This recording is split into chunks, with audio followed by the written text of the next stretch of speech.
Bonsoir, bon dimanche. Heureux de vous retrouver dans le cadre de cette émission Face à l'actu. En fait, un grand entretien, un grand échange avec l'invité de ce dimanche qui, de long en large, nous replongera dans l'histoire. Une histoire qui s'est écrite, qui s'est peut-être avant les années 1958, mais surtout après.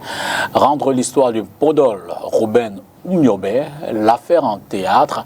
Un théâtre qui s'est peut-être sous fond de comédie, d'humour, qui met un certain nombre d'acteurs en scène pour évoquer les questions contemporaines. Partir de cette période et mettre en contexte l'histoire du Cameroun, tel est, en résumé, nous dira peut-être mieux, le dernier ou alors l'un des derniers ouvrages d'un écrivain engagé, bien connu, une intelligence qui a fait ses preuves à travers le monde. Gaston Kelman est dans ce studio ce dimanche pour nous parler de l'immortel de Boumnyébel, dialogue d'autres vies. C'est donc ce qu'on va découvrir ou alors sous forme de notes de lecture tout au long de ce programme. Et vous le savez, Face à l'actu, c'est aussi le retour sur les temps forts de l'actualité de la semaine, tel que vécu par la rédaction de STV. Et cette semaine, quelques points forts ont retenu notre attention. Cette dissension au sein du PCRN, du moins c'est le prétexte que prend le sous-préfet de Crébi 2 pour interdire le prochain congrès du parti, dont l'enjeu était, entre autres, le renouvellement des différents organes dirigeants, parmi lesquels la présidence. Une décision qui surprend peut-être plus d'un, mais on va essayer également d'avoir la lecture et l'interprétation de notre invité. Il y a cette autre polémique entre, du moins née, de l'hommage fait par le professeur Maurice Kamto à la mémoire du professeur Hubert Modonzana tout le long de la semaine à travers les réseaux sociaux et les médias. Les acteurs en ont fait état, et puis la Banque mondiale qui est au Cameroun pour faire le point, mais également signer d'autres engagements avec la République, notre République chère. Voilà les grandes lignes de ce dont on parlera ce soir. Gaston Kelman, bonsoir. Bonsoir, monsieur député Tongo. Je ne sais pas si tu dois dire monsieur député Tongo, ça fait un peu, c'est comme si on faisait un peu du cinéma. Je laisse la main à l'écrivain. Je vous laisse la main. Vous y mettrez peut-être un peu d'art, un peu d'humour. Donc, vous direz, donc... Non, je dirais député, je ne vais pas dire mon pote, mais je vais dire député, ça me suffira. Ce qu'elle ajoute à le monsieur, vraiment. J'ai enlevé aussi le monsieur, je crois qu'on enlèvera le monsieur. Ce qu'elle ajoute à l'honneur, comme vous le faites chaque fois que vous êtes au Cameroun, de vous recevoir, cette lumière que vous êtes. Je crois que franchement, ce tête-à-tête-là, intimiste et profond, est le genre de choses qui me conviennent parce qu'elles permettent de dire ma pensée sans avoir à me justifier, juste à livrer ce que je pense, ce que les gens en fassent, ce qu'ils veulent. Une pensée d'ailleurs éclairée. D'ailleurs, je l'ai dit tout à l'heure, vous êtes un écrivain engagé. Oui, oui. Je ne pense pas pouvoir faire autre chose compte tenu de la conjecture. Je veux dire de la conjoncture, pardon. Je veux dire que nos aînés ont été engagés pour les indépendances. Aujourd'hui, nous sommes engagés pour la Renaissance. Nous n'allons plus prendre des armes, entrer dans le maquis ou bien nous adresser d'une manière vive. Mais vraiment, aujourd'hui, où il faut que nous fourbissions notre réflexion parce que le temps est très, très, très difficile. On ne se rend pas compte à quel point sortir de l'aliénation dans laquelle nous sommes est plus malin au sens médical du terme, que de sortir de la colonisation de l'impérialisme dont la stupidité et dont l'arrogance et dont l'inhumanité sont clairs. Quelqu'un qui vient chez toi, prend ton territoire, te tue quand il veut tuer quelqu'un, voilà, ça révulse tout le monde. Par contre, le virus qu'on a mis en toi, pour que tu continues à jouer le jeu de celui qui est parti, ça, c'est à l'aliénation. Et ça, pour en sortir, grâce à la Renaissance, vous devez renaître là. Vous devez reconstruire votre identité. Parce que celle que vous avez complètement bousillée, vous devez reconstruire votre identité avec votre pensée, avec votre vision du monde. Et là, je vous assure que les écrivains, enfin les intellectuels africains qui s'en sont conscients aujourd'hui ne sont pas 5%, alors que les 100% étaient conscients pour avoir les indépendances. Donc vous comprenez à partir de là comment c'est délicat. Absolument. Comment c'est délicat. Alors vous êtes évidemment de la gauche, vous défendez davantage le droit de chacun de choisir dans sa culture d'origine ce que l'on garde ou non. Donc c'est-à-dire combien cette bataille vous la menez. Vous êtes également de ceux qui pensent que dans son originalité, chacun doit pouvoir s'épanouir. Et tout ça, ça rejoint toujours le combat que j'ai mené, c'est-à-dire que nous sommes un, mais ce un-là doit s'inscrire dans un outil, dans un groupe. À partir de là, effectivement, c'est ce que je possède, c'est ce que j'apporte, qui fait le groupe. Je crois qu'il y a une seule phrase d'Obama qui me marquera, enfin, qui me réconcilie avec lui. Toutes les autres, il y en a beaucoup qui ne plaident pas beaucoup. Mais il a dit que les histoires communes commencent toujours par des histoires individuelles. Ce sont les animaux qui ont un modèle. Tous les lions sont comme ça, ceci. Mais pour les êtres humains, le jour où vous voulez avoir l'indépendance, vous n'allez pas dire tout le monde est prêt. Non. Quelqu'un se lève, comme Podol, il accepte tout ce qu'il a pu accepter. On vous en donne un peu, ou bien vous arrachez un peu. Enfin, on ne donne jamais. Vous arrachez un peu. Donc, c'est à partir des uns et des autres. Et moi, mon engagement va dans cette optique-là où je dois apporter ma contribution. Mais nous avons souvent l'impression, on dit, on ne nous a pas fait ceci, on nous a fait cela, on ne nous aime pas, les Blancs. Moi, je n'ai rien à foutre de ce qu'il pense de moi, de ce qu'il va dire de moi. J'ai ma contribution à apporter aujourd'hui et je l'apporte. Et je sais que on m'a collé l'étiquette de polémiste et de tout le reste, mais parce que mes idées sont les miennes. Ce n'est pas que maintenant, pensons que la démocratie c'est bien. Gaston Kelman dit que la démocratie c'est bien. Moi, je vais poser la question, au fait, c'est quoi la démocratie? Et je vous assure qu'il ne faut pas être nombreux ceux qui pourront me définir la démocratie. Vous direz que c'est quoi la démocratie? C'est un salmigondi pour personnes qui sont en situation de consommation. Je veux dire que la démocratie qui a été créée au 5e siècle avant Jésus-Christ, ses propres maîtres commencent à la mettre en pratique plus de 20 siècles plus tard. Mais la panacée, on ne la laisse quand même pas pourrir comme ça. Et je me demande parfois, qu'est-ce qui a développé l'Occident, sinon l'absolutisme? Comme si c'est un pays qui a été développé par la démocratie. Je me pose la question, je n'ai pas de certitude. Je suis fanonien jusqu'au bout, et mon corps fait de moi un être qui toujours interroge. On dit panafricanisme, c'est bien, c'est bien. Je dis, au fait, c'est quoi panafricanisme? Prenons ce qu'on dit aujourd'hui. Diaspora, c'est bien, c'est bien. Je demande, c'est qui? Moi, je suis un immigré. Apparemment, me colle diaspora. Personne ne vous définit les termes. Et moi, je veux la définition des termes. La diaspora, c'est une construction qui dure des siècles, qui a des règles cathédrales. Ce n'est pas parce que tu as traversé la Méditerranée que tu deviens la diaspora. Moi, je suis un immigré. Mon fonctionnement est celui d'un immigré, celui d'un départ récent et qui rêve de revenir. Absolument. La diaspora, c'est quelqu'un dont l'implication dans son vrai pays ne pose pas le moindre problème. Je veux dire, quelqu'un qui est aux États-Unis depuis, le juif qui est aux États-Unis depuis 2-3 siècles, il est américain. Mais comme il a gardé des attaches puissantes, la religion, avec un espace bien déterminé, c'est en cela que l'Américain, à 5% qu'il est, va penser à sa terre d'origine. Absolument. C'est pas parce qu'il est venu des États-Unis la veille, non. D'accord. Alors, on rappelle rapidement pour nos téléspectateurs quelques titres de vos publications. L'une des plus parlantes, Je suis noir et je n'aime pas le manioc. On a également Au-delà du noir et du blanc. Parlons enfants de la patrie. Les blancs m'ont refilé un dieu moribond. Les hirondelles du printemps africain. La Bible de l'humour noir. Monsieur Vendredi en Corneille. En Cornouailles. En Cornouailles. Neuilly-sur-Seine. Et puis, la France, pays de la race blanche. Alors, cette fois, vous nous ramenez l'immortel de Boum-Yébel. C'est quoi la spécificité de... D'abord, vous le faites sous forme de théâtre. Hein? Tout à fait, c'est vrai, ça aussi, c'est une spécificité. C'est une première dans votre main esquisse de l'écriture. C'est quoi le prétexte? C'est quoi l'enjeu? Pourquoi un théâtre cette fois-ci? D'abord, le théâtre, parce que j'ai voulu un spectacle vivant. D'accord. J'avais demandé un jour à un cinéaste camerounais pourquoi est-ce qu'il ne faisait pas une œuvre sur Podol. Il m'a donné la réponse qui va m'attrister jusqu'au dernier jour. Il m'a dit qui va payer. Le blanc ne va pas me donner l'argent pour que je fasse un film. C'est ça que ça veut dire sur Oumyobé.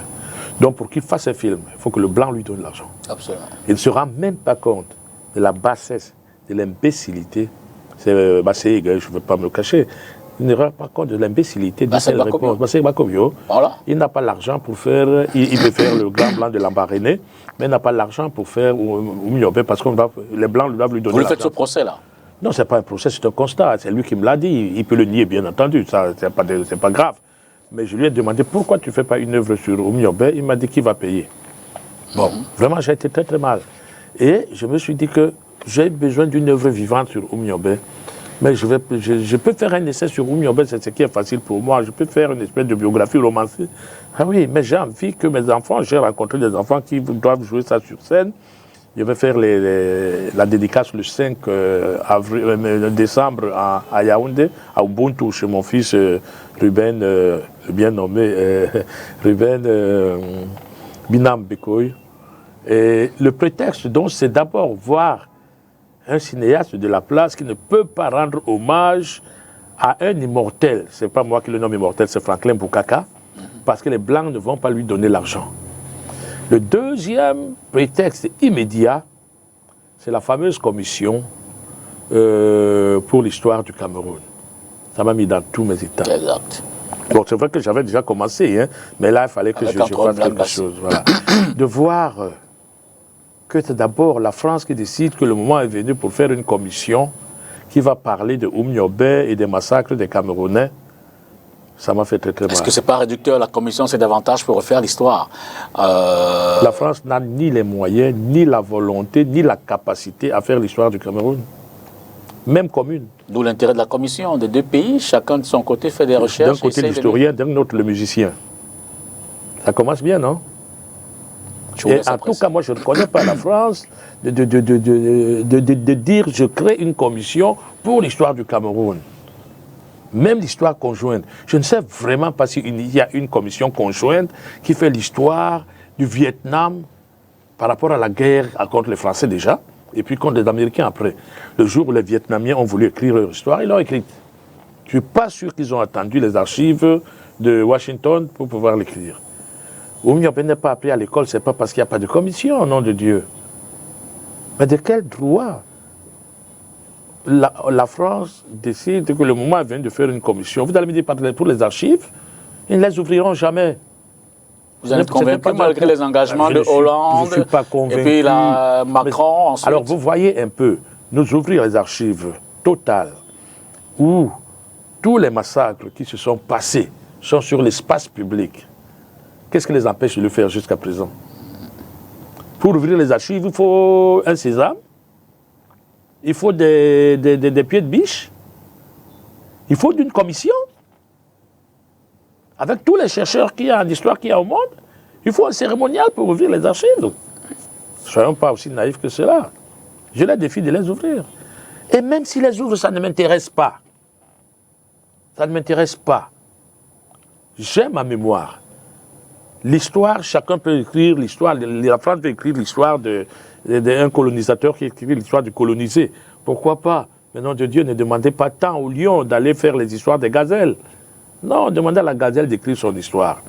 Alors de voir que, non seulement on nous promet d'ouvrir, déjà on nous a promis qu'on a ouvrir un fonds pour nous enseigner la démocratie. Il y a un fonds aujourd'hui où on enseigne la démocratie. Quand la France dominait le Cameroun, elle a laissé 2% de scolarisation. Je comprends qu'aujourd'hui, elle fait le mea culpa, elle dit ouais, on a fait mal à ces gens-là, on va se racheter. Évidemment, je ne crois pas à une fraction de seconde. Ah donc une commission un fonds créé par la France pour venir enseigner la démocratie aux pays africains. Je ne sais pas comment ce qu'il fera, il sera ce fonds.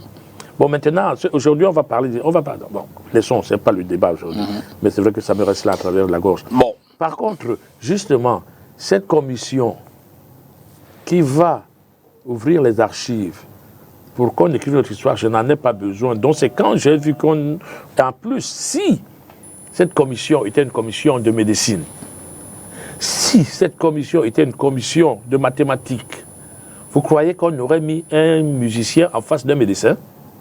Vous croyez qu'on aurait mis un musicien en face d'un mathématicien? Mais d'abord, c'est de l'ordre de la nature du dominant de dire que vous n'avez pas d'histoire. Dans sa musique, hein, Black Bassi a prouvé qu'il a quelques éléments, tout au moins de recherche, d'implication. Et si dans sa, s'il avait chanté Moumier comme médecin, on l'aurait mis dans une commission de médecine? Certainement qu'il ne s'en serait pas engagé, il ne s'y serait pas engagé sans avoir fait un minimum de recherche. Mais quelle recherche vous voulez que Black Bassi ait fait pour qu'il soit directeur, président d'une commission d'historiens? Vous auriez voulu être là dans cette commission, par exemple? J'en sais rien. Peut-être si on me met une balle sur la tempe, je peux dire oui. Je n'ai jamais l'expérience du possible. Je ne sais pas ce que j'aurais dit si on m'avait donné à diriger la commission. J'en sais rien. Aujourd'hui, je fais de la banale analyse.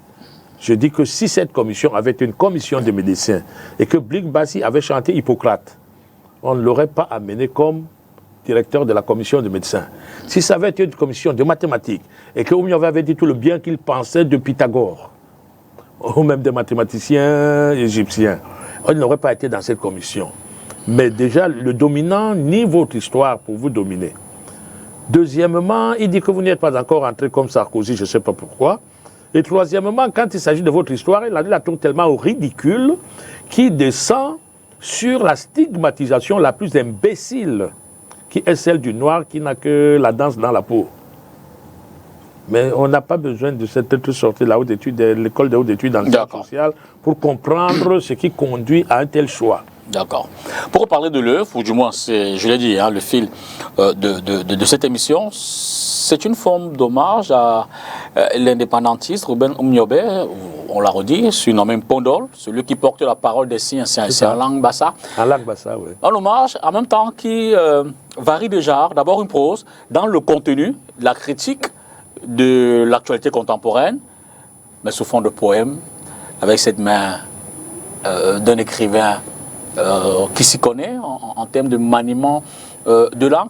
Mais je retiens, dès les premières notes de votre ouvrage, et je vous cite, au nom de toute cette jeunesse imaginative, inventive, qui bouscule les inerties, mon fils, ce phénomène nommé Cabral Libi Lingenge, porteur de la seule offre politique innovante depuis Podol Ruben Oumyobé. Alors, une prise de position, mais davantage, pourquoi y mettre Cabral Libi dans un document hommage à Oumyobé?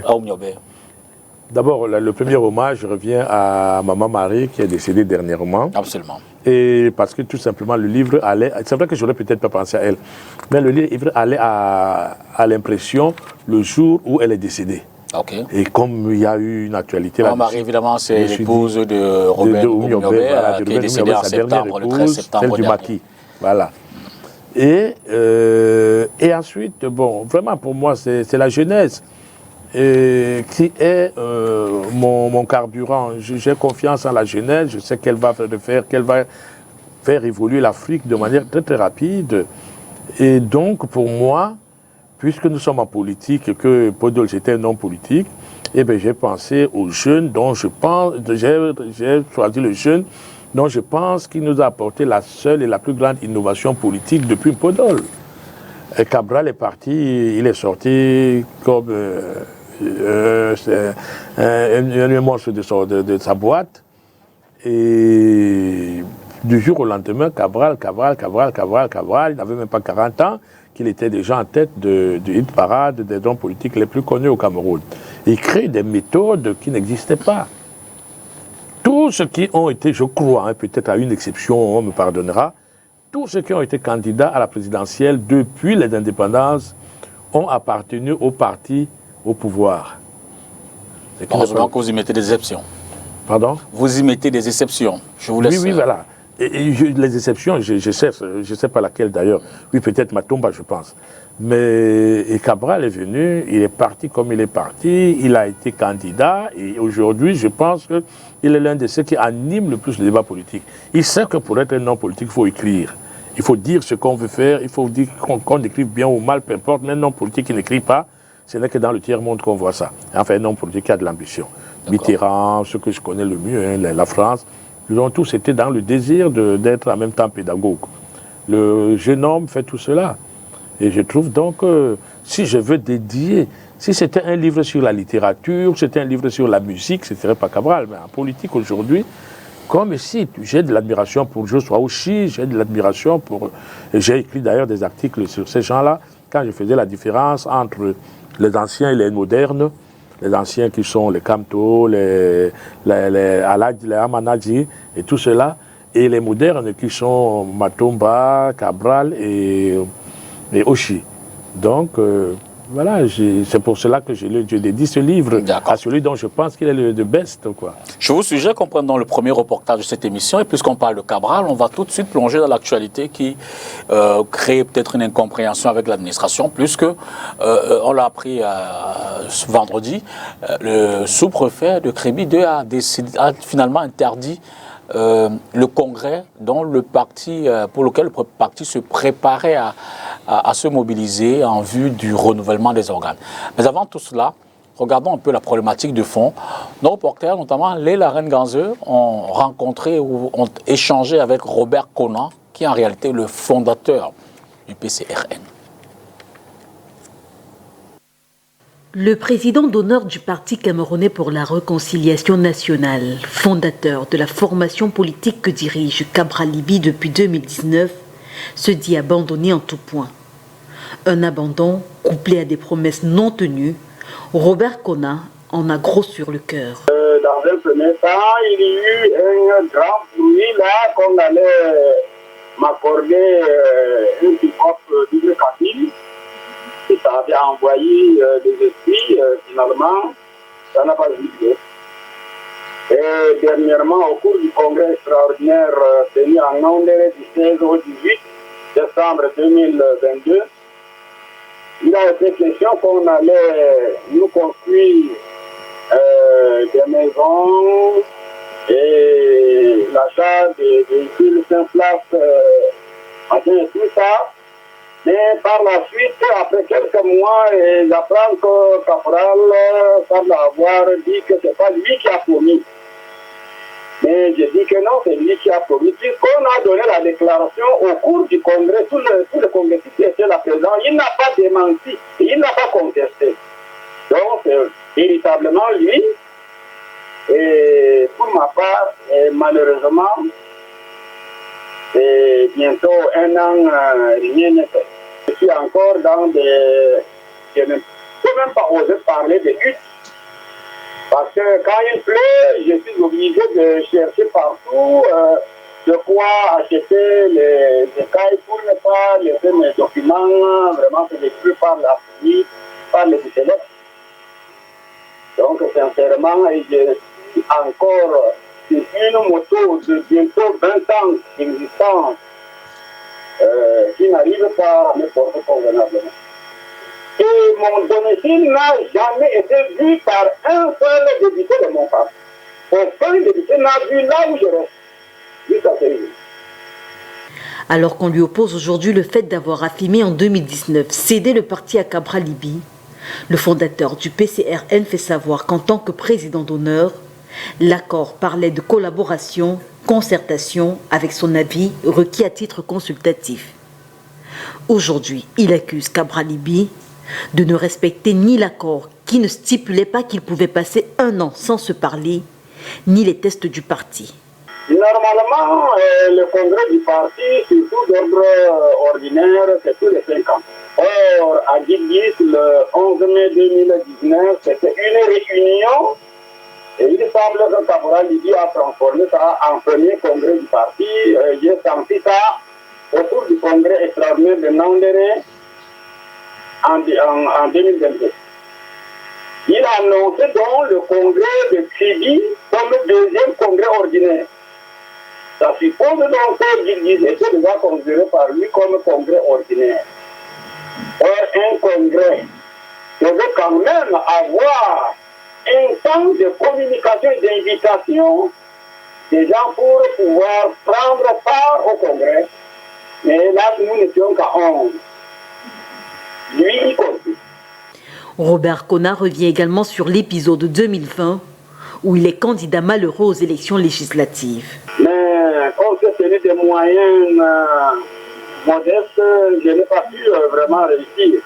Disons que le jour où il descendait dans notre département, il m'a envoyé dans l'après-midi de son avis autour de 1h du matin une somme de 500 000.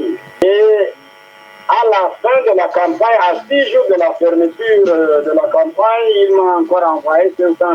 Ce qui n'a servi à rien parce que notre circonscription couvre 4 arrondissements.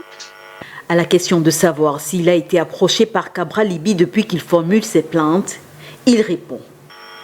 Un jour, le responsable régional du centre était venu et je crois que je lui avais dit que sincèrement, je n'ai pas de problème avec Cabral Libby en tant que tel.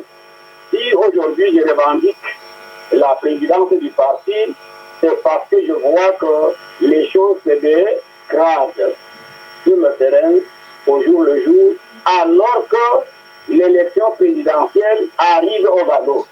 Aujourd'hui, Robert Kona veut reprendre les rênes du PCRN avec à l'esprit les enjeux autour de l'élection présidentielle de 2025. Dès lors que j'aurai déjà récupéré la présidence de ce parti, je convoquerai, je crois d'urgence, un congrès extraordinaire de tous les Camerounais, y compris ceux de la diaspora, en vue de choisir ensemble qui peut nous représenter à l'élection présidentielle en 2025, qui peut, non qui veut, attention. Nous voulons qui peut et non qui veut. Cabral Libby est attendu le 4 janvier 2024 devant le tribunal de Kaélé à l'extrême nord. Il devra répondre aux accusations de détournement du parti formulées par Robert Kona, le fondateur du PCRN. Une affaire qui ressemble à plus d'un titre à ce qu'a vécu le député avec Univers du professeur Koumvondo après l'élection présidentielle de 2018. Notons que dans le cadre de cet entretien entre Léla Renganzo et Robert Kona, le fondateur, désormais président d'honneur du PCRN, a dit avoir échangé avec Kavaïege Djibril, le président de l'Assemblée nationale, Yann Luc, président du Conseil économique et social, et bien d'autres classiques proches du gouvernement dans le cadre de cette initiative. Allez donc savoir. Que vous inspire cette actualité-là, dissension au sein du PCRN?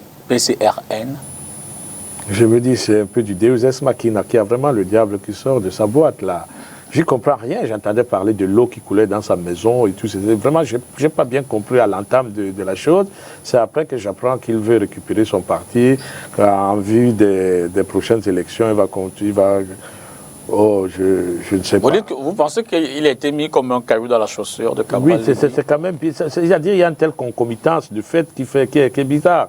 Ça permet d'annuler le congrès de Cabral. Ça pourrait empêcher qu'il soit candidat au présidentiel ou s'il l'est par un autre canal, ça entraînera qu'il est fragilisé d'une manière ou d'une autre. Ça, c'est quand même des choses. Et je me dis que, bon, évidemment, la politique pense devoir tout se permettre.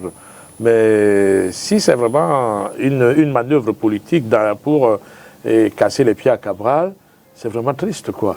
Je veux dire, je ne demande pas que Cabral soit considéré comme le summum de toutes les grandeurs ou quoi que ce soit, mais vraiment vouloir empêcher un jeune comme ça, au moment où justement le pays a besoin, qu'on le veuille ou non, d'un certain renouvellement de beaucoup de choses. Toujours cette fameuse renaissance que j'appelle. Et en politique, on en a besoin aussi. En politique, on a besoin de, tout en gardant évidemment la politique comme l'une des choses les plus tordues de la Terre, mais qu'on se dise quand même que les enjeux, c'est aussi une certaine crédibilité de notre pays, d'une capacité à accepter. Parce que vraiment, bon, on voit d'un côté un président qui est assez âgé, et d'un côté, de l'autre côté de l'échiquier, un jeune homme qui est assez pertinent, assez percutant, assez tout. Et je ne veux vraiment pas imaginer d'où vient la manœuvre. D'accord. Je fais semblant de ne pas vouloir imaginer d'où vient la manœuvre, d'où viendrait la manœuvre. Et je me dis, si c'est pas... la politique s'autorise plein de choses, mais on gagne toujours en politique avec l'élégant. Je me souviens d'un type que je n'oublierai jamais, Michel Noir, qui disait « Je préfère perdre les élections plutôt que perdre mon âme ». Il y a des moments où il y a une déontologie en politique aussi. Et on se donne des limites. Et on respecte aussi quand même la valeur. Je veux dire, quand je vois un certain nombre de personnes qui montent en politique, je me dis c'est des adversaires, mais vraiment je ne leur mettrai pas des choses trappes, grossières, parce que j'ai peut-être les moyens de le faire. Moi, je réfléchirais comme ça. Mais bon... Revenons à l'œuvre. Oui, revenons à l'œuvre. L'immortel de Baumier-Bel, Dialogue d'autre vie, ce théâtre de Gaston Kelman. Alors, les personnages que vous mettez en mouvement dans ce théâtre, vous avez expliqué pourquoi le théâtre, évidemment le narrateur, je présume l'auteur, le journaliste, Mpondol, le militaire, la jeune femme, le gradé blanc, un deuxième militaire, le prélat, le jeune homme, le personnage. Vous avez un prétexte de choix de ces profils dans la société. Qu'est-ce Pas dans la société d'aujourd'hui, dans la société de Podol. Okay. Oui, évidemment, dans la société d'aujourd'hui. Le journaliste appartient à la société d'aujourd'hui, par exemple. Mais le prélat, bon, quand on lit l'œuvre et qu'on connaît un peu ce qui s'est passé autour de Podol, on sait qui est le prélat. Le prélat, lui, je peux le dire, c'est Monseigneur Thomas Mongo, qui avait été mandaté pour essayer de... Enfin, pour piéger, hein, disons les choses qu'elles sont, pour piéger Podol. Mais sauf que Monseigneur Mongo, c'était un bon Bogbassa, lui aussi. C'était un grand nationaliste, Monseigneur Mongo aussi. Même si j'entends aujourd'hui, on salit son nom parce qu'on n'y comprend rien du tout. C'était quelqu'un qui, tout en étant un prélat catholique, avait une admiration profonde, mais profonde, je ne sais pas s'il a eu son égal, des traditions Bassa. Par exemple, il a été coopté pour quand on écrivait la commission pour l'écriture de la Constitution du Cameroun. Il est venu. Il a demandé les documents préliminaires. Il a vu qu'on n'y parlait pas de nos traditions. Il a claqué la porte. Et il dit une Constitution du Cameroun qui ne prend pas en compte la Constitution précoloniale, c'est-à-dire notre tradition. Il dit, lui, ne va pas servir de prétexte à quelque chose comme ça. Monseigneur Mongo a fini sa vie encore le Touba. Tout ça, ça prouve quand même à quel point c'était un patriote de premier plan. Quand on a essayé de l'exploiter pour piéger Oumyobé, Dieu merci, il a réussi à éviter ce stratagème-là. Voilà, donc lui, j'essaie de le restituer pour lui prêter le discours dont je pense qu'il aurait été porteur quand il a été voir Oumyobé. Et il y a évidemment le gradé blanc, c'est celui qui représente la colonisation, quelques soldats noirs qui représentent les troufions qui faisaient le sale boulot. Le journaliste, c'est justement le contemporain aujourd'hui qui s'en va rencontrer Oumyobé pour pouvoir échanger avec lui. Et qu'est-ce qu'il y a? Il y a Nyango Man, un personnage que j'ai aussi inventé qui représente un peu les disciples de Oumyobé. C'est-à-dire ceux qui écoutaient Oumyobé, ceux dont la mentalité évoluait, ceux qui n'avaient plus peur du colon, qui pouvaient lui parler les yeux dans les yeux, parce que Oumyobé les avait libérés, les avait désaliénés. Et enfin, il y a le personnage, tout simplement le personnage. Je crois que je suis très très mal à l'aise avec ce personnage-là. J'ai presque adhéré à la thèse qui parle de lui. Mais vraiment longtemps, je me suis dit que ça ne pouvait pas être possible. C'est celui qui a trahi Oumyobé. Quelqu'un a forcément trahi Oumyobé. Je ne dis pas lequel. Mais les historiens et surtout enfin, il y en a plus de contemporains de Oumyobé, ceux à qui on a transmis la mémoire de Oumyobé, ils sauront de qui je parle. Quoi. Moi, je dirais jamais qui c'est. Même pas dans un ouvrage comme celui-ci. Même pas à l'oreille. Alors, dès l'entame, hein, dès les premières pages, notamment la page 12, vous rappelez qui est Oumyobé. Et il y a un passage qui, moi, me titille le gauche. Ruben Oumyobé, le Mpondol, pour son peuple et pour tous les enfants de son pays naissant, il sera la légende pour les siècles sans fin, l'immortel chanté par les voix étrangères. Et tout au long de l'ouvrage, vous avez cette aisance à repartir dans le passé pour revenir dans le... Et vous pensez que la mémoire de Oumyobé, elle est véritablement immortelle, mais avez-vous le sentiment qu'elle est véritablement intégrée dans notre culture, dans notre histoire? Ce n'est pas un sentiment, il n'est pas du tout. Et même si vous sortez dans la rue et que vous demandez à la jeunesse ce qui est Oumyobé, personne ne vous le dira. Il faut qu'on soit, c'est une certaine révolution, une certaine jeunesse qui est engagée, qui est très engagée, très active, qui sait qui est encore Oumyobé. Et ça, je pense que c'est comme si vous disiez aux Français d'oublier De Gaulle. Je ne sais même pas où Napoléon, je ne sais pas l'heure. Mais Oumyobé, c'est la figure. Pourtant, De Gaulle, Napoléon, dans l'histoire française, je veux dire, ils occupent quand même une place. Oh là, ils occupent quelle place? Ce n'est que eux. Mais tout en France, c'est Napoléon et De Gaulle. De Gaulle, les aéroports sont De Gaulle. Il n'y a pas une ville en France de 200 habitants, de 20 habitants qui n'est pas une rue De Gaulle. Voilà ce que De Gaulle représente pour les Français. Parce qu'il les a libérés des Allemands. Et encore. Et nous, Oumyobé. Et nous, Oumyobé. Et d'ailleurs, vous, ici, au même niveau que Patrice Lumumba, Malcolm X. C'est pas moi qui le situe. C'est l'histoire, vous direz. C'est Franklin Bukaka. D'accord. Dans Les Immortels. Il cite les immortels de l'humanité qui sont au panthéon de l'humanité, au panthéon des combattants. Oumyobé est là. Félix Moumié, on a Oumyobé et Félix Moumié pour le Cameroun. Malcolm X, Martin Luther King, non pas Martin Luther King justement. Malcolm X, Che Guevara, Camilo Torres, Camilo Cienfuegos, Ben Barka, ils citent des noms comme ça. Et c'est pas moi qui immortalise Oumyobé, j'ai emprunté tout juste le terme de Franklin Bukaka, qui n'était pas un imbécile, qui était loin d'être un imbécile, qui était un très grand historien, un très grand engagé pour le... Et vous, comment vous justifiez que la mémoire collective, que l'intellectuel camerounais, que le Camerounais tout simplement ne se soit pas véritablement ou ne soit pas encore approprié cette bataille, cette lutte, cet héritage que laisse Oumyobé? Mais tout simplement parce que l'aliénation a fait que, c'est-à-dire la domination a fait que, on nous a dit tout sauf Oumyobé. Et nous en sommes encore là aujourd'hui. Est-ce que c'est pas un prétexte facile de... Est-ce que c'est pas un prétexte facile de rejeter? Non, mais justement, je dis que c'est un prétexte facile pour ceux qui pensent qu'ils peuvent encore aujourd'hui se prévaloir de l'aliénation pour ne pas mettre Oumyobé en lumière.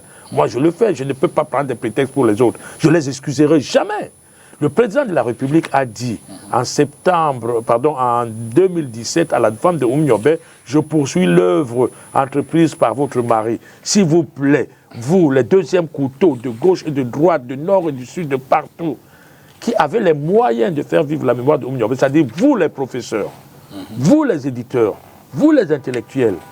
Si le président, lui, il dit qu'il poursuit l'œuvre de Oumyobé, alors que c'est de ce côté qu'on a toujours dit qu'on occultait la mémoire de Oumyobé, mais vous n'avez plus moyen aujourd'hui d'avoir ce prétexte. D'accord. Moi, personne ne me mettra en prison parce que j'ai fait parce que j'ai écrit sur Oumyobé, parce que j'ai fait la politique de Oumyobé. Je ne crains aucun risque. Mais je ne crains même pas l'embryon du moindre micron de risque. Aujourd'hui, si vous passez par Oumyobé, j'étais à l'enterrement de Maman Maria. Vous trouvez l'effigie de Oumyobé là. Elle est là. Elle hante Oumyobé aujourd'hui. Elle est là. On a mis. Et Marie a eu presque des funérailles nationales. Elle a eu le droit au drapeau. Elle a eu droit à un représentant du chef de l'État. Elle a eu le droit à une décoration posthume. Et vous croyez que c'est à elle qu'on le mettait? Non, c'est à Oumyobé qu'on le remettait. Alors je rappelle que l'ouvrage se décline, se déroule sous 5 tableaux. Et là, nous en sommes au deuxième. Je vais prendre quelques extraits maintenant de... et vous avez, je ne sais pas pourquoi, choisi parmi les acteurs de ce théâtre de commencer l'échange avec le journaliste. Mais ben, vous voulez que j'envoie qui? Je ne sais pas, peut-être le militaire, qui était le traqueur ou alors le bourreau. Ah, d'accord. Non, pourquoi j'ai choisi le journaliste? Parce que c'est le journaliste qui s'en va réveiller Oumyobé. D'accord. C'est lui qui lui dit con. C'est lui qui s'en va. Et il dit à Oumyobé, en gros, il croit que Oumyobé l'a appelé. Oumyobé dit, moi, je t'appelle pour faire quoi? Moi, j'ai besoin de rien. C'est toi qui sais pourquoi tu es là. Tu viens t'abreuver. Oui. Et vous voyez un peu comment est-ce qu'au début, on ne sait pas, exact. Il joue au chat et à la souris. Exact. Et d'ailleurs, c'est Oumyobé qui finalement pose les premières questions et l'autre se retrouve dans le rôle de celui qui doit répondre. Mais je disais en off, pourquoi le choix de cette proximité entre le journaliste et Oumyobé, il se tutoie pratiquement? Oui, mais nous aussi, pour nous les chrétiens, au départ, on disait notre Père qui est aux cieux. Aujourd'hui, notre Père qui est aux cieux. Et si bien qu'en fait, vraiment, je n'y ai même pas pensé par rapport... C'est-à-dire, quand j'écris, je sais comment... Je pense même savoir comment je vais commencer, mais je ne sais pas.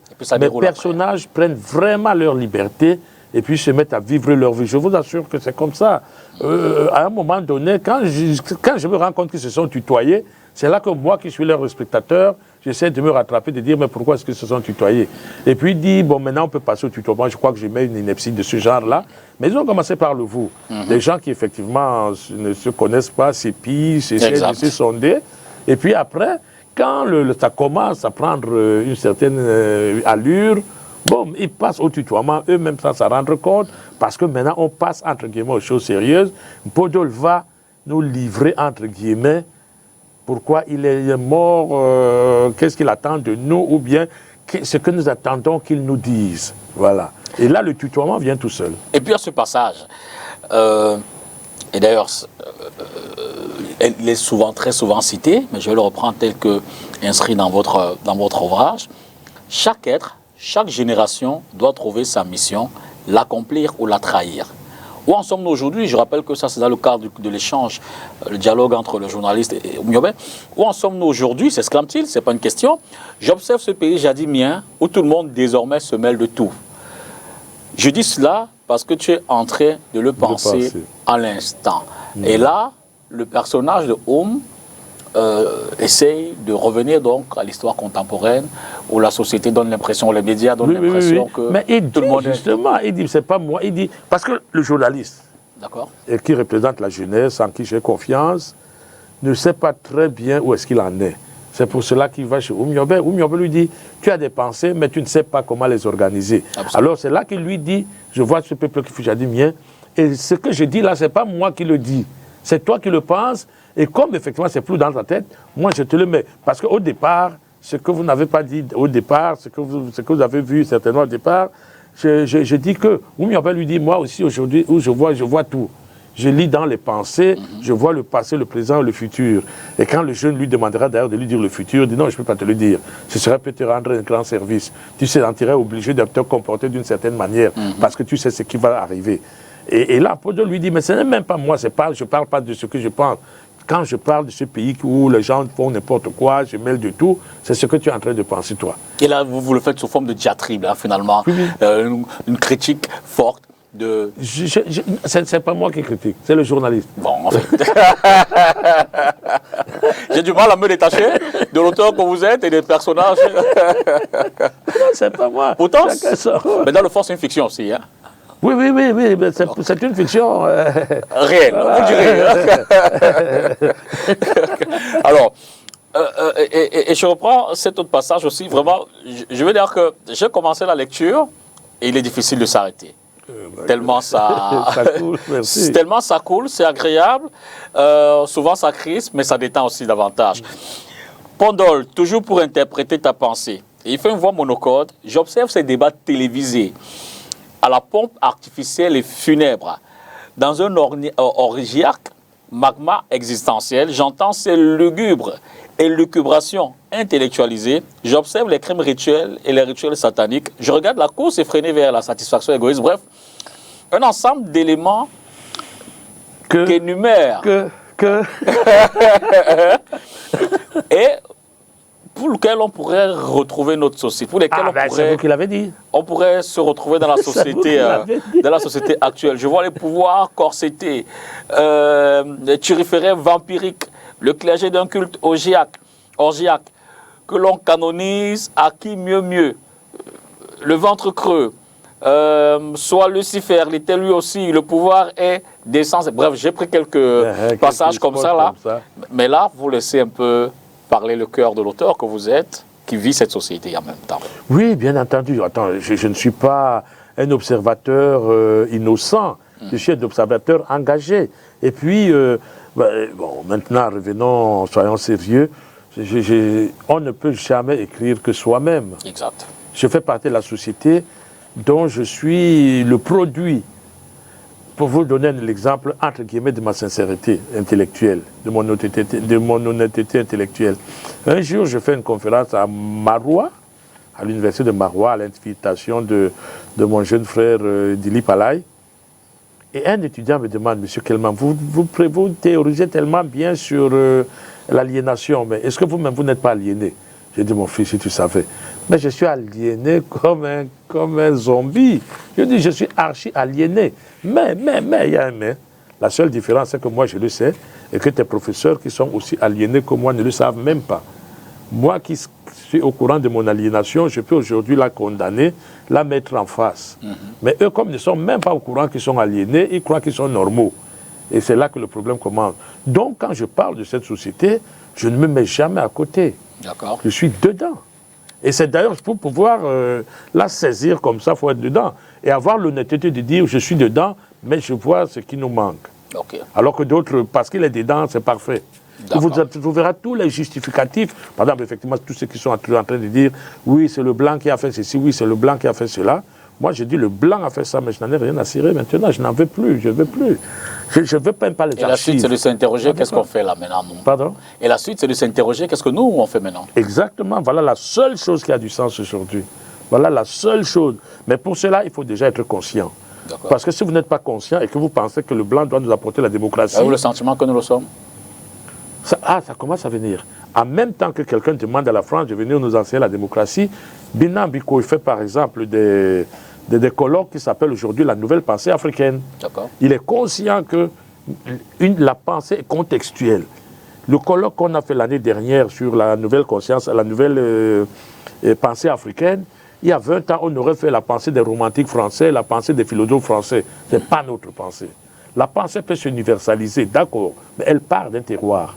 Et vous fabriquez la pensée des gens qui sont dans la neige ne sera jamais la pensée des gens qui sont dans le désert.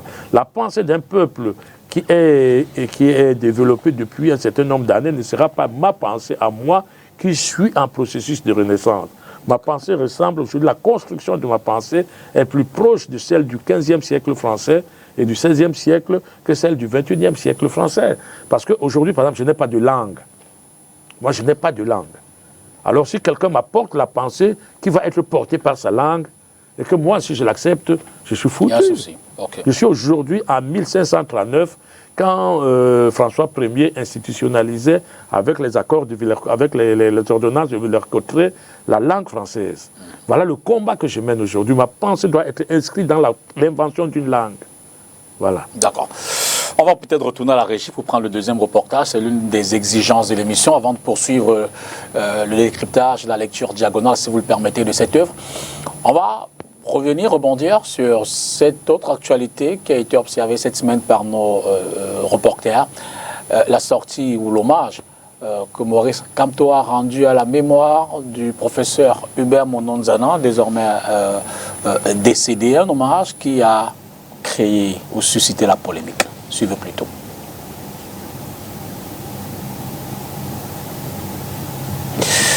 Alors, est-ce qu'on aura cet hommage? Adonis et Yamen? Est-ce que ce reportage est calé pour pouvoir suivre? On va peut-être poursuivre l'échange en attendant peut-être le retour d'Adonis qui va certainement nous mettre... voilà, le reportage sur la polémique créée autour de la sortie de Maurice Kamto. Le professeur Maurice Kamto, président national du Mouvement pour la Renaissance du Cameroun, a-t-il commis une erreur de communication politique dans l'hommage rendu à titre posthume au professeur Hubert Mononzana, décédé ce 16 novembre? Sur ses réseaux sociaux, le leader du MRC écrit entre autres au sujet du disparu et de son ouvrage « L'idée sociale chez Paul Biya ». Son tropisme ethno-idéologique l'a empêché de donner le meilleur de ce que lui autorisaient ses talents philosophiques. Je regrette qu'une telle vivacité intellectuelle fût mise au service d'une si mauvaise cause. Au Cameroun, aujourd'hui, la mode, c'est à chacun son troupeau électoral, à chacun son fief ethnique. Vous savez que dans un fief, il y a un maître et il y a les esclaves. Donc, à chacun son fief. Il faut comprendre ça très bien. Donc, la sortie de M. Kamto est articulée autour d'une stratégie qu'il a dévoilée depuis très longtemps, à savoir, réaliser l'unité entre une démarche politique et une base ethnique. Bon, c'est les naïfs qui sont surpris. Il est constant dans cette démarche-là. Il est constant. Et je ne voudrais pas qu'on traite ça comme un cas isolé. Je suis en train de vous dire qu'il faut mettre ça en parallèle avec toute la grande régression idéologique qu'il y a dans notre pays aujourd'hui. Et qui fait que le tribalisme et les grégarités ont remplacé la véritable pensée politique. Et ça joue le jeu de ceux qui sont au pouvoir et de ceux qui aspirent à prendre le pouvoir, mais tout en restant dans la même famille historique, la même famille d'intérêts, qui est le néocolonialisme, n'est-ce pas, dans son ensemble, et ses relais au plan local. Les entrepreneurs politiques comme Kamto gagnent dans ça. Ils gagnent parce que vous allez crier, lui il est dans une démarche ethnique, il est dans une stratégie, il est dans une géo-ethnie politique. Parce que c'est comme ça qu'il a pensé sa démarche politique dès le départ. Souvenez vos conseils constitutionnels. Vous êtes devant un conseil constitutionnel, vous devez amener des arguments de droit, vous devez déposer votre requête. Non, vous venez, vous voulez tribaliser le cours de procédure qui est au conseil constitutionnel. Ça voulait te dire. C'est pas le fait du hasard, c'est structuré, c'est une démarche. Alors maintenant, l'indécence qu'on veut coller à ça, oui, peut couler de source si on se réfère à nos traditions. Oui, évidemment, les traditions africaines disent que généralement le mort, quelle que soit la vie qu'il a menée, généralement quand quelqu'un est mort, il est sacré. Au MRC, on ne l'entend pas de cette oreille.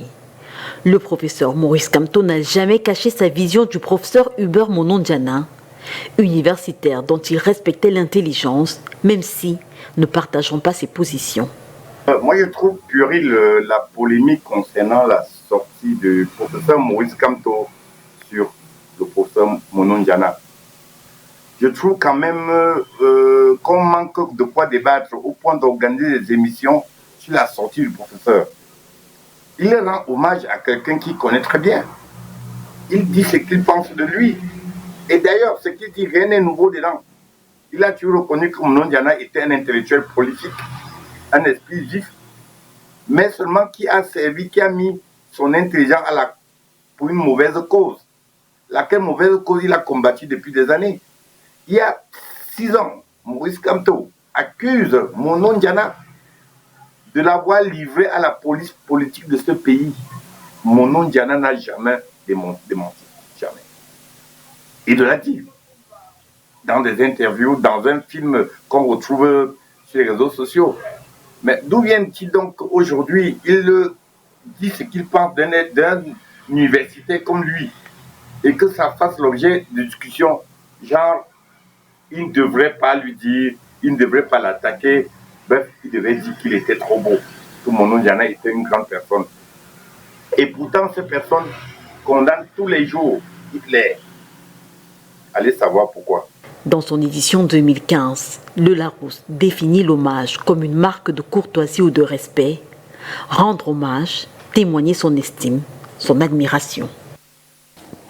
Vous dites, c'est un débat d'intellectuels, c'est la prolongation d'un débat qui s'est déroulé au cours des années 80. C'est aussi qui c'est peut-être la suite d'une problématique pertinente pour laquelle, ou alors qu'on considère un peu comme un tabou, la question de l'ethnofascisme. Comment vous percevez Je dis d'abord que quand vous écoutez ce monsieur Youbi là, ça vous renvoie déjà, si c'est ce genre de porte-parole qu'on envoie de son parti, on peut mieux faire, hein. D'abord, il parle, il trouve les qualificatifs, c'est le littéraire qui parle, là, les qualificatifs qui donnent au débat puéril. Il trouve le débat puéril. À partir de là, c'est lui qui décide de quel débat doit être mené et quels sont les arguments qui font que lui, M. Youbi, trouve que le débat mérite d'être mené. Voilà le modèle. Et après, il passe son temps à dire que c'est nul, c'est ceci, cela, machin. Et il fait une révélation. Il nous fait comprendre que Monondiana a fait mettre Kamto en prison, en arrêt, et qu'il lui en veut depuis cette époque-là. Donc, ça veut dire qu'il salit sa mémoire aujourd'hui parce qu'il lui en voudrait depuis très longtemps.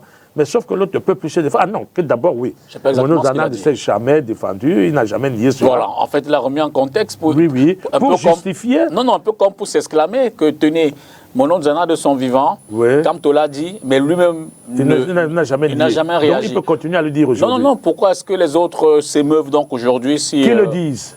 Parce qu'il a dit. Parce qu'il a dit en quelque sorte. Il a ramené le débat sur le plan tribal, ce qui est un peu agaçant quand même, qu'un homme politique, chaque fois qu'il prend le micro, il lui échappe toujours l'autre, c'est le premier intervenant là. Badakani, voilà.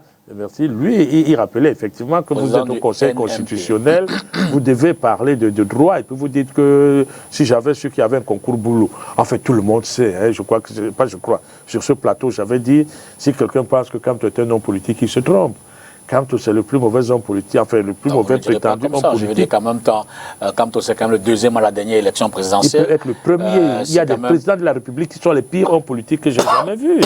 Vous n'êtes pas un baromètre de la mesure d'homme politique si le peuple, lui, estime que... Oui, non, mais le peuple peut estimer tout ce qu'il fait. Moi, je fais mon analyse. Le peuple, c'est le peuple qui a nommé Hitler, mais apparemment, il n'était pas à sa place, par exemple. Le peuple peut nommer des gens, et puis l'histoire nous apprend que ce n'était pas les bons choix. Le peuple peut avoir élu Kamto à 99%. Il peut être un très mauvais homme politique, peu importe. Voilà. Et ça, je l'ai toujours dit. Parce que vous connaissez un partenaire de Kamto qui, sorti de Kamto, lui a dit du bien de lui. Citez-le-moi, je vous assure. En même temps, ils sont pas 500 à être sortis de Kamto. Quand on regarde ceux qui restent... Il y a plus de 5. Prenons les 5. On va en trouver au moins 5. Mais si on met sur la balance ceux qui restent et qui pensent du bien d'eux... Et qui parlent comme M. Youbi. Voilà. Ah oui, mais je veux dire que s'il faut faire un équilibre, s'il faut faire un équilibre entre ceux qui acceptent de rester. Oui, non, mais bon. Je veux dire que si un seul sort et qui dit du mal de vous, on peut comprendre. 2, 3, 4. Vous savez, c'est des gens qui ont été piégés, je l'ai toujours dit, par le fait que Biya, on veut qu'il parte. En même temps, si sur 3 000 ou 4 000 ou 5 000, il n'y a que 5 qui sortent, la proportion ne peut pas être... Oh, je pense quand même que franchement, parmi les grands leaders qui étaient les plus médiatisés, il n'en reste pas des masses. Citez-moi un type de M. Kamto que les gens connaissent aujourd'hui. Même ce Youbi là, je ne suis pas sûr que grand monde le connaisse. Maître Sim. Je veux dire, on connaissait la jeune... Maître Doki. Doki, elle est partie. On connaissait Jamen, il est parti. On connaissait Penda, Feu Penda, il est parti. On connaissait... Eric Kingé, il est parti. Même si pour les deux derniers n'étaient pas forcément membres du parti, plutôt des alliés. Oui. Ah ils étaient des alliés. Penda et Eric King étaient plutôt des alliés au MRC. Ah, mais c'était des alliés. Pour la présidentielle notamment. Ah bon, des alliés quand même à qui on a confié. Non, oui, des alliés qu'après on a confié, par exemple, Survival après. C'est pas rien non plus quand même, c'est de confier Survival à un simple, entre guillemets, allié. Non, je dis que ce type-là, soit il est vraiment très mal entouré. Enfin, il est très mal entouré, premièrement. On a vu l'émanation des trucs comme la base, qui n'a pas souvent condamné de manière assez ferme. En même temps, ils ont pris des distances vis-à-vis au monde du discours, vis-à-vis des actions posées. MRC ne s'est jamais reconnu, il a d'ailleurs fait des publications là-dessus. Ah oui, mais moi ils ont d'ailleurs poursuivi les membres du gouvernement, notamment en France. Je ne les ai pas vus. Ah oui, aujourd'hui, je suis content de les découvrir. Et j'aimerais vraiment que même off, vous me montriez. Parce que ce n'est pas ça qui a été le plus connu. Il y a des prises de position, des déclarations publiques du MRC. À partir de quand déjà? À partir de quand? Dès les premières casses d'ambassade. Dès les premières actions. Dès les premières casses d'ambassade. Il y a eu des actions de condamnation du MRC. Ah oui, je veux bien vous croire. Franchement, mais ce n'est pas ça qui a fait le plus de vent. Enfin bref, j'ai dit que Kamto n'était pas un homme politique. Que c'était un opportuniste qui pensait qu'à un moment donné, parce qu'il avait été à l'école, entre guillemets, parce qu'on était fatigué de Biya, parce que le troisième élément, c'était l'intellectuel. Et puis, voilà. Notre tour est arrivé. Parce que ça aussi, c'est quelque chose qu'on entend beaucoup. Notre tour est arrivé aujourd'hui. Même s'il n'a pas dit personnellement. Non, je dis que ceux qui sont partis avec lui, beaucoup sont parce que c'est l'intellectuel, enfin, parce que Biya, il faudrait que Biya dégage, et que c'est lui qui aurait toutes les chances. Et c'est ça qui fait justement la frustration, si je peux vraiment me permettre cette analyse, que quand, après, on a vu de l'intérieur comment son champion est, on lui dit, mais il ne vaut rien. D'accord. Je voudrais néanmoins légèrement corriger. Mathieu Youbi n'est pas le porte-parole. Maurice Kamto, c'est Bibou Nissa qui. Je ne l'ai jamais pensé. Pour lequel j'ai d'ailleurs une pensée, qui est en ce moment en détention. Alors, revenons à l'œuvre. L'immortel de Boumniebel, dialogue d'autres vies. On a un peu commencé par là. Le titre même, hein, et même les couleurs. Dans cette note de lecture. C'est le rouge et le noir, bon voilà quoi. Ah, le rouge et le noir. Le rouge comme le PC. Comme le sang, non, comme le sang. Ok, le noir sur fond blanc. Qu'est-ce qui a inspiré le titre? C'est la mémoire, c'est... Oui, je ne peux pas avoir une idée précise. Évidemment, après, il y a un ou deux, j'ai failli dire le fantôme de Boumniebel, ça m'a paru macabre. J'ai dit que l'immortel, c'était mieux. dialogue d'outre-vie, tout simplement, parce que j'aime ce genre de mots. Le dialogue continue. Je ne dis pas d'outre-tombe, je ne dis pas dialogue des morts, non, c'est pour moi. C'est-à-dire il y a la vie et l'autre-vie qui se font face. Voilà. Et puis il y a cette image, hein, je vais le dire, photo, en réalité, c'est, si on peut remettre avec le doigté d'Adonis, la première, voilà, la une à l'antenne, il y a cette image qui en réalité, un peu la photo de Oumniobé, mais faite sous fond d'art, un peu... Oui, tout à fait, c'est parce que c'est ça, vous voyez, c'est mouvant, on ne le saisit pas, c'est un revenant entre guillemets, mais surtout c'est un immortel. Les immortels, on n'est pas supposé voir leur forme, quoi. Et puis c'est proximité. Oui, c'est proximité, c'est la mesure d'édition. D'accord. Replongeons dans l'œuvre. Dans votre univers, il est une réalité qui définit ceux qui ne peuvent pas regarder la vérité en face, même quand elle n'est plus. On avait déjà défiguré mon combat. Là, je cite entre guillemets Oumniobé. Transverti mon idéologie, je n'étais plus là. Mais il fallait aller plus loin, il fallait défigurer mon image, mon histoire, ma mémoire. Est-ce que l'on survit à son destin? Le destin, c'est poser des actes et non assumer ou expliquer ceux des autres. C'est une leçon que vous faites à... Je pense que le livre est une leçon permanente. Il dit ce que le colon a fait, il dit lui, ce n'est pas son problème. On lui demande, parce que c'est le journaliste qui lui pose quand même la question, mais pourquoi il avait besoin de vous défigurer? Ou bien il lui dit, ce n'est pas mon problème. Il y a des gens de chez vous qui ne peuvent pas supporter la vérité en face. Ils ont traversé mon combat, ils ont dit que j'étais un brigand, que j'étais un matisard, que j'étais machin.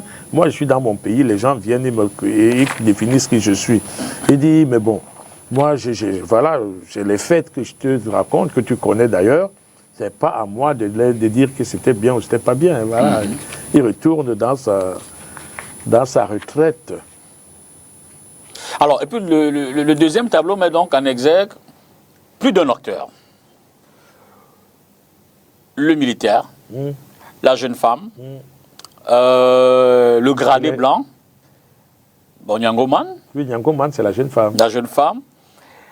Et là, pourquoi vous ouvrez, pourquoi vous faites cette ouverture en cran dessus? Je veux dire, au départ, c'est un dialogue. Ouais. Mais là, ça devient tout un, je ne veux pas dire marché, mais je vais dire... Oui, mais il restera toujours deux acteurs principaux. Hein. Ok. Les deux autres, là, franchement, les troufions, là, bon...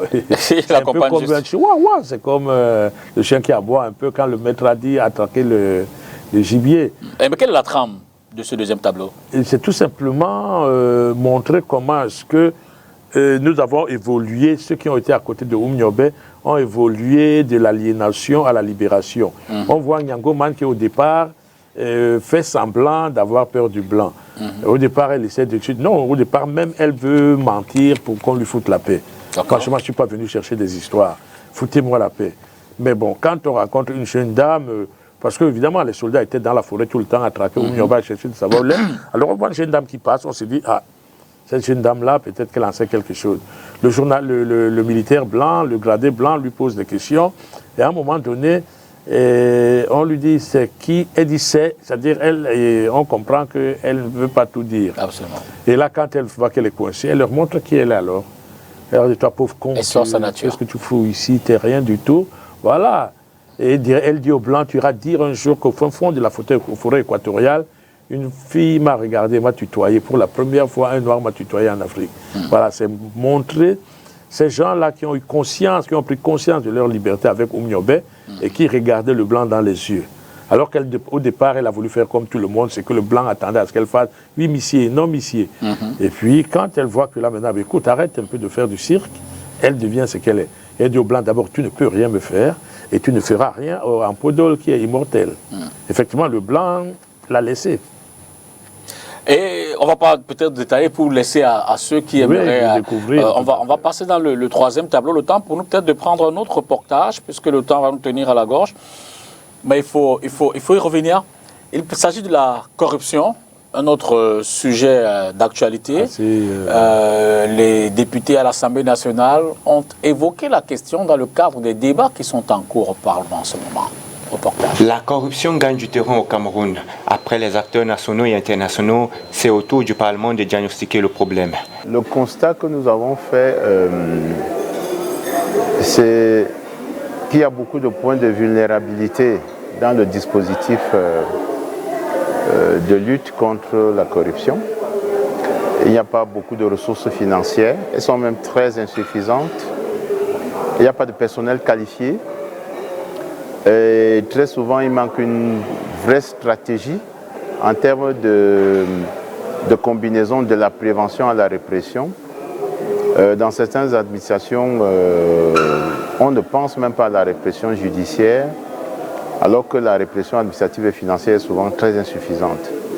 Il nous a aussi semblé que, et c'est même une évidence, il n'y a pas beaucoup de collaboration avec les institutions spécialisées dans la lutte contre la corruption. Plusieurs administrations ne collaborent pas avec les institutions spécialisées pour lutter contre la corruption.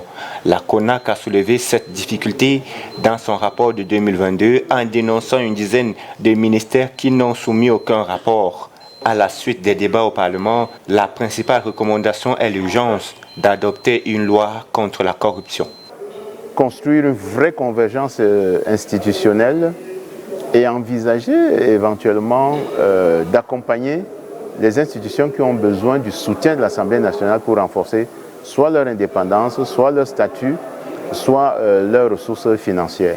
Il faut noter que les travaux ont été présidés par le premier vice-président de l'Assemblée nationale, l'honorable Hilarion Etan. Évidemment qu'on ne va pas, je l'ai dit, dépouiller toute l'œuvre à l'antenne, c'est simplement pour aiguiser la petite. Je peux me permettre une image des téléspectateurs pour aller évidemment chercher cet ouvrage de Gaston Kelman. Ben, je vais donc y aller, puisqu'on a 5 tableaux. Je vais y aller vers la fin de cet ouvrage pour essayer de décrypter avec votre appui, votre lecture, l'héritage véritable que l'acteur principal semble laisser. Et il le dit, notre héritage a nom crevette portugaise, Rio dos Camaroas. En attendant de lui trouver un nom liberté, legs des temps héroïques des princes Sawa, les Belles, Aqua, Dedo, Koumambapé, puis Martin Samba, objet de nos luttes et de nos sacrifices. Et je dis encore, vous jeunes de la promesse, réjouissez-vous des soubresauts de l'hydre qui progressivement se cadavérise. Qu'est-ce que vous imitez? Ben, ça veut dire qu'on rend hommage à Martin Paul Samba, au prince Douala, qui depuis le début se sont battus pour que ce qui est encore la crevette portugaise devienne une liberté, quoi. Et puis il dit, voilà, les soubresauts sont là. L'impérialisme, le colonialisme, le néocolonialisme, le postcolonialisme qui nous gangrène encore aujourd'hui. Vous les voyez quand on fait des sommets à Montpellier, quand on se perd dans des stupidités comme ça, quand on nomme des chanteurs pour représenter le Cameroun, vous sentez bien qu'il y a... Je veux dire que ça va dans tous les sens. Donc réjouissez-vous des soubresauts, c'est ça que j'appelle soubresauts. C'est-à-dire que c'est le vieil impérialisme qui se cadavérise. Nous assistons à la mort de ce système-là. Ils sont aux abois. Franchement, il faut faire de tout bois maintenant. On appelle les jeunes, on les corsette, on amène à Montpellier.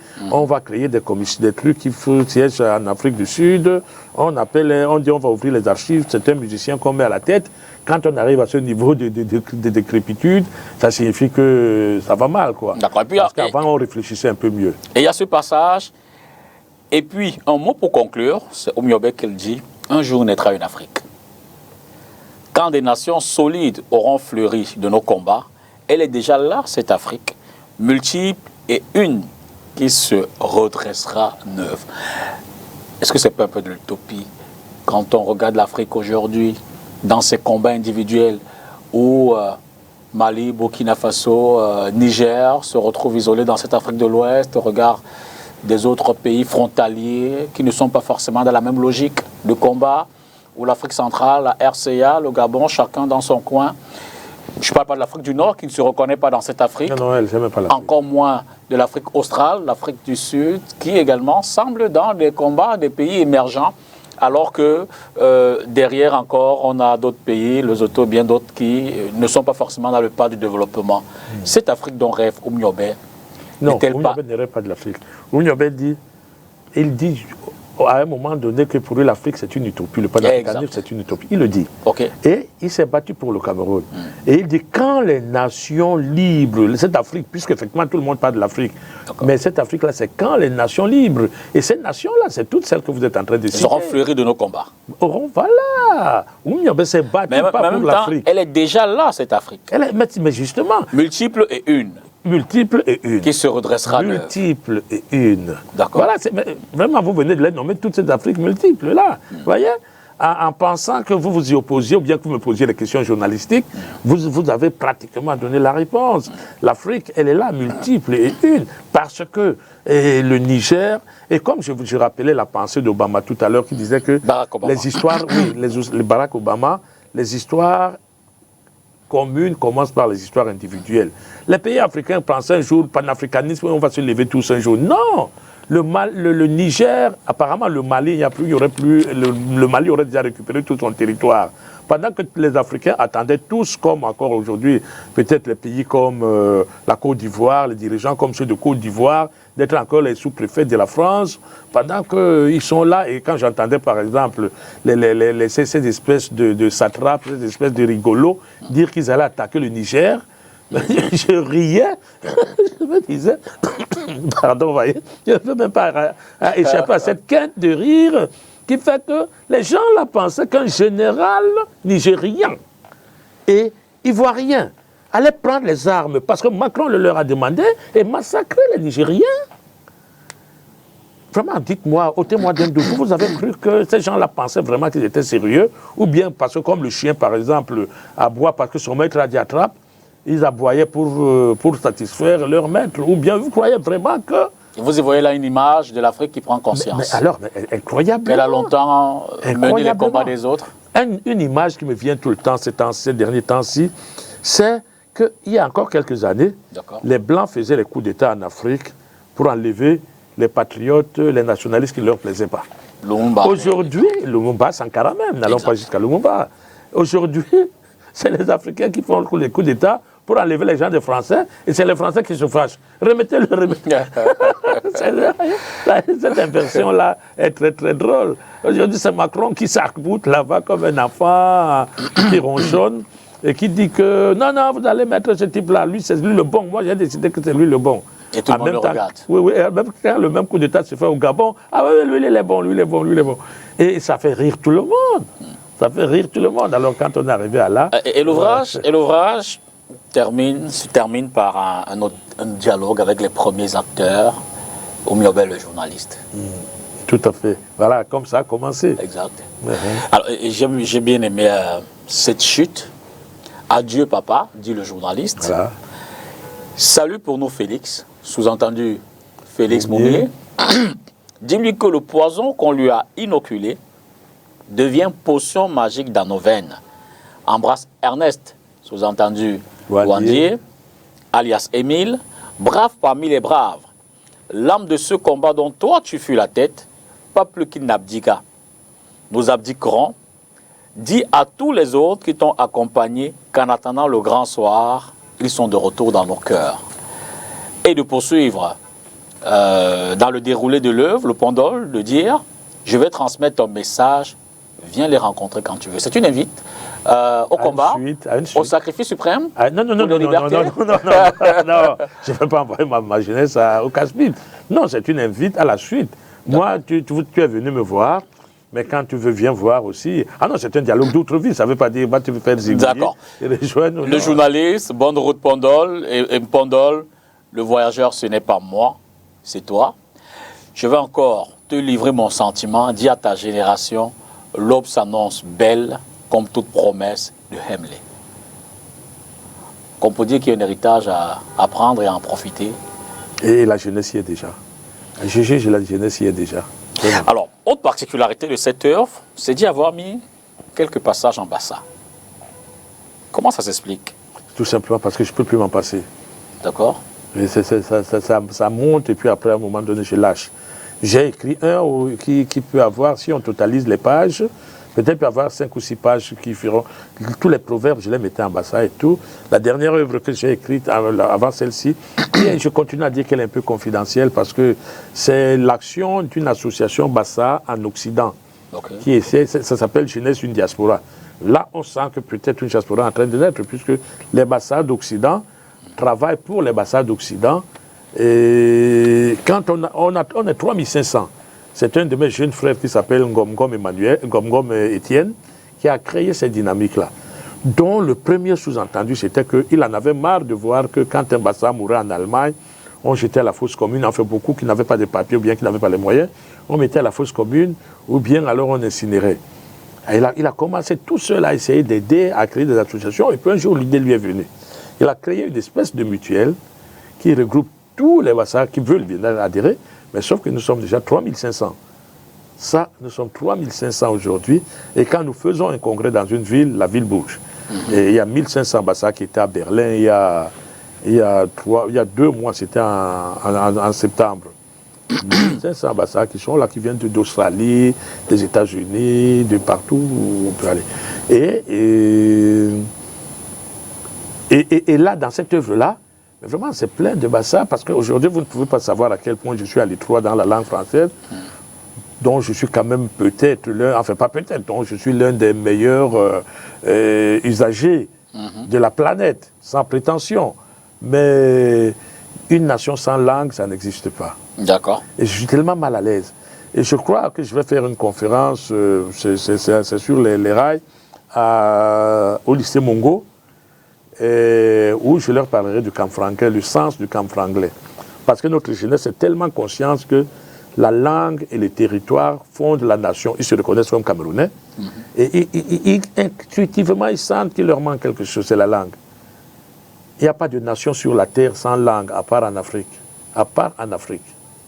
Toutes les nations du monde, c'est la langue qui les définit. L'anglais parle anglais, le français parle français, l'italien parle italien, l'indien parle indien, ainsi de suite. Le bassa, le douala parle, le bassa parle le bassa, le douala parle le douala, les nations précoloniales. Et le Camerounais parle quoi? On n'emprunte pas une langue. Et les jeunes en sont tellement conscients que, intuitivement, en attendant que nous les adultes, ou bien qu'eux, quand ils seront adultes, ils puissent faire quelque chose, mais pendant que nous sommes encore dans l'aliénation, qui nous pousse à Montpellier plutôt qu'à réfléchir à ce genre de choses, eh bien, pendant ce temps, eux, ils ont inventé le camp franglais pour pouvoir s'exprimer. Pouvoir inventer. Par la langue n'est pas biologique, on ne naît pas avec une langue. Absolument. Toute langue est une invention de gens qui existent déjà. Et c'est eux qui disent pour une raison ou pour une autre. Les Bamileke, dès que le Bamileke n'était pas content de la succession, le prince traversait la rivière avec ses partisans, et là-bas, la première chose, il changeait de langue. Les Antillais, quand ils rentrent dans le modèle français, à leur renaissance à eux, ils disent que comme les Alsaciens ont une langue, les Corses ont une langue, les Bretons ont une langue, nous aussi les Antillais, il nous faut une langue. La langue, on la fabrique pour se positionner par rapport à l'autre. Il n'y a pas de nation sans langue. Et c'est pour cela. Et donc voilà donc effectivement les choses qu'il nous faut faire. Pourquoi? Parce que la langue, chaque fois que je suis obligé de... Enfin, je parle français, maintenant, quand tu parles français, je n'ai pas le choix. Mais où je me dis, mais non, Dieu, comment on va faire? Mais est-ce que vous ne vous sentez pas isolé dans cette bataille? Absolument pas. La reconquête de nos langues, pour qui c'est peut-être un... Non, pas nos langues, une. D'une langue camerounaise, oui. La recherche d'une langue camerounaise pour retrouver une identité camerounaise. Exact, il n'y a pas moyen de faire autrement. Est-ce que vous ne vous sentez pas seul dans cette Absolument pas. Et puis qu'est-ce que ça me... Mais c'est pas grave. D'accord. Je serais seul... Depuis que vous en parlez, avez-vous le sentiment que les lignes bougent? Énormément. Et ça, je vous dirai toujours quelque chose. Vous qui êtes plus jeune que moi, quand, et je dis vous au pluriel là, quand vous sentez que quelque chose est en vous, je vous donne le conseil. Soyez le premier à le faire. Parce que c'est là. Quand j'ai écrit « Je suis noir, j'aime pas le manioc », je suis convaincu, je sais aujourd'hui que beaucoup de gens pensaient, mais n'avaient pas mon rimle et n'avaient pas ma hargne. Ils disaient « Ah non, je ne peux pas avoir raison ». Dis donc, tout le monde dit que le noir a le rythme dans la peau. Moi, je suis qui pour dire que ce n'est pas vrai. Beaucoup de gens le pensaient, mais ne savaient soit pas le dire, n'osaient pas. Eh bien, moi, je l'ai dit, c'est ça qui me ramène ici aujourd'hui. Donc, chaque fois que vous sentirez quelque chose germer en vous. Quand j'ai commencé à réfléchir, par exemple, je vous assure que peut-être vous avez entendu ces choses-là passer. Je dis par exemple que la démocratie n'a jamais développé un peuple. J'ai entendu le président malien le dire l'autre jour, exactement comme je le dis. Je dis que nos pires ennemis, c'est RFI, c'est Jeune Afrique, c'est TV5. Le Mali, dès le premier jour, a dit « je ne veux plus vous voir ». Et nous avions un colloque à Yaoundé, l'organisateur du colloque a dit « s'il vous plaît, excusez-nous, je ne veux pas que vous alliez transformer totalement ». Vous avez entendu comment est-ce qu'il parle de l'Afrique dans ce truc-là? Et les Africains, dans cette espèce de haine de soi postcoloniale, dans cette espèce d'aliénation postcoloniale, ils boivent comme du petit lait la ciguë de l'information. Et c'est ça, nous disons que ces choses-là disent du mal de nous, et nous sommes contents. Voilà. D'accord, avant d'aborder peut-être la fin de cet ouvrage, vraiment qui est un délice. Hein. On va prendre le dernier reportage également de ce soir. On va retourner à Yaoundé, à la régie, avec la maestra de Adonis Yamen qui réalise cette émission pour parler de la coopération entre le Cameroun et le Tchad. Le ministre des Travaux publics a reçu un homologue tchadien pour évidemment évoquer la circulation, notamment la construction de quelques ouvrages et de routes entre les deux pays. Suivez plutôt.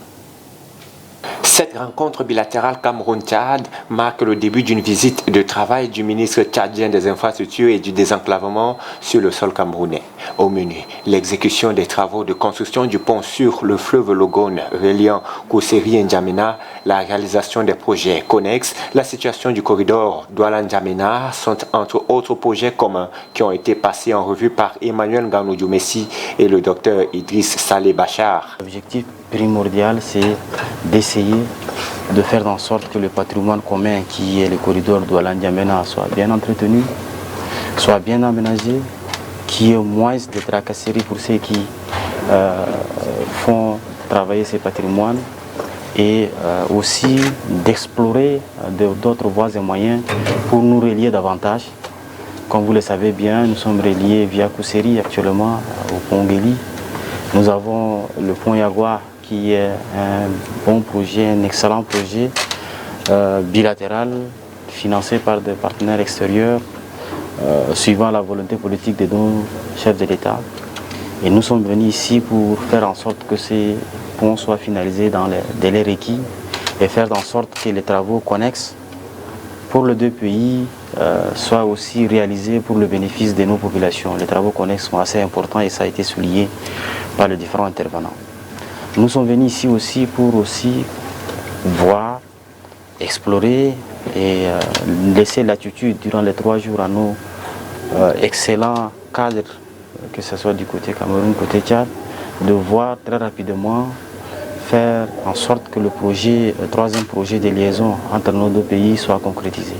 Les deux délégations ont ensuite visité le site de construction de la phase 1 de l'autoroute Yaoundé-Douala, tronçon faisant partie du corridor Douala-N'Djamena et qui a suscité un intérêt majeur au cours des échanges. Les deux parties ont souligné l'importance de renforcer les actions visant à préserver ce patrimoine routier dont bénéficient les populations des deux pays. Par ailleurs, le Tchad a encouragé les autorités camerounaises pour la réalisation effective du projet de réhabilitation dès 2024 de certaines sections du corridor.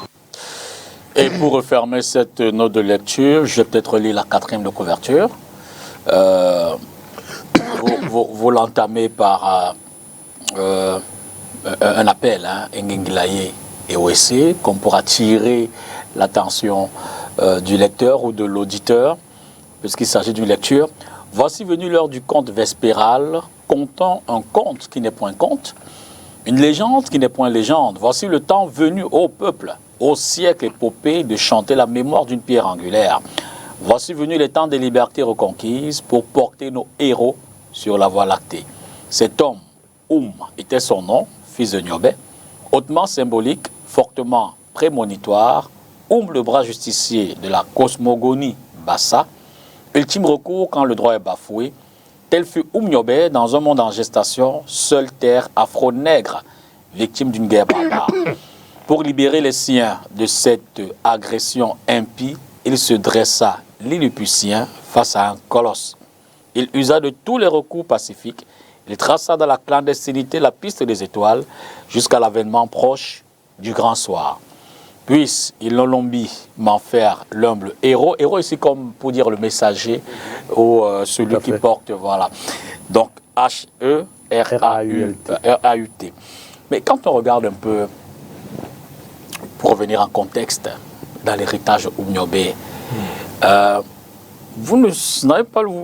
pas ce sentiment de récupération, ce plan sociologique, comme si on mettait la propriété des Bassa qui se battent pour le mettre en lumière, ou sur le plan politique, c'est UPC qui ne chante que le nom de Oum, mais qui apparemment n'a pas toujours cette force de se rassembler, de porter son message. Est-ce que vous ne dites pas, dans l'héritage, il y a comme un sentiment d'éléments biaisés? Non, mais il faut bien que quelqu'un fasse ça. Je veux dire que si les Camerounais tout entiers... Bon, on ne va pas me reprocher d'être Bassa et de faire l'apologie, en fait, de même pas l'apologie, c'est pas l'apologie, et d'essayer de remettre Oumniobé dans les mémoires. Mais le fait que je suis Bassa, ça me fait... Je veux dire que si j'agis en France aujourd'hui et que je mets en exergue un Camerounais, est-ce qu'on va me le reprocher? Je sais pas. Je viens quand même de quelque part. Mais je peux déjà vous rassurer que le ciel, parce que je pense vraiment que je suis un fils de ce pays qui aime son pays et qui veut mettre en lumière ses héros. Chaque fois que je suis à Douala, enfin quand je suis au Cameroun, au moins une fois, je vais sur la tombe de Ngosodine. Systématiquement, pour moi, c'est mon premier rituel, parce que c'est la seule que je connaissais comme celle d'un héros de nos indépendances.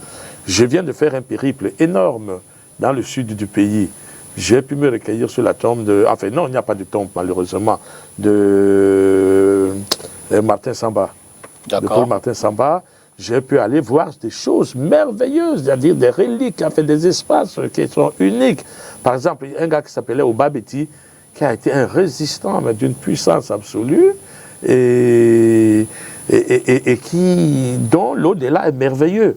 Parce que j'ai mis ça sur ma page Facebook, au pied de sa tombe, on a planté, à la fin du 19e siècle, un palmier qui est toujours là.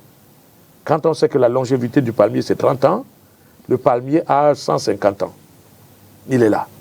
Et quand on sait que la taille du palmier, c'est 30 mètres, et que celui-là en a peut-être 80, on se dit qu'il y a quelque chose. Et voilà comment est-ce que je découvre mes héros, et j'en suis d'une fierté totale. Je ne suis pas Boulou, je ne suis pas Douala. Si les autres, c'est vous qui l'avez cherché, je n'aurais pas voulu en parler, que les autres vont comme des bandits la nuit casser la stèle de Oumniobé, ben, ça va me fâcher. Et moi, je ne casserai jamais la stèle de quiconque, que je retrouverai même à Babimbi ou je ne sais pas où. Donc, si on dit que Oumniobé n'est pas un Douala et qu'on casse sa stèle sur l'espace public de Douala, c'est attristant. C'est un autre débat. Voilà. Gaston Kelman, l'immortel de Boumniébé, dialogue d'autres vies, c'est un théâtre dont l'impression s'est achevée sous les presses de Mama Presse, Yaoundé, octobre 2023. Il est très récent. Je ne vous dirai jamais assez merci d'être venu partager cette merveille. Vous savez comment est-ce que j'apprécie nos rencontres, donc c'est toujours des moments très, très... Avec nos téléspectateurs. Ce qui me plaise beaucoup. C'est à lire et à relire, hein. Vraiment, c'est nous replonger dans cette histoire, un retour dans l'histoire, mais tout en restant dans le présent. Merci encore et bon retour dans vos aventures et vos merveilles intellectuelles. Merci beaucoup. Merci à vous également à la maison d'avoir regardé cette autre édition de Face à l'actu. L'immortel de Boumniébé est donc disponible. Comment on fait pour retrouver l'autre? Ben, je dis que la dédicace pour les gens de Yaoundé, c'est le 5 novembre. D'accord. Le 5 décembre, autant pour moi. Et bien là, je vais demander, je crois que ça va être bientôt dans les librairies, comme tout livre. Ça a été édité, je l'ai édité à Yaoundé. Parce que justement, ça n'aurait pas du sens pour moi de l'éditer en France.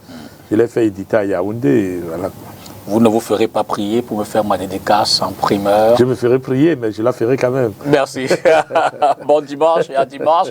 Demain, c'est lundi d'avance. Je vous souhaite un excellent début de semaine. Bonsoir.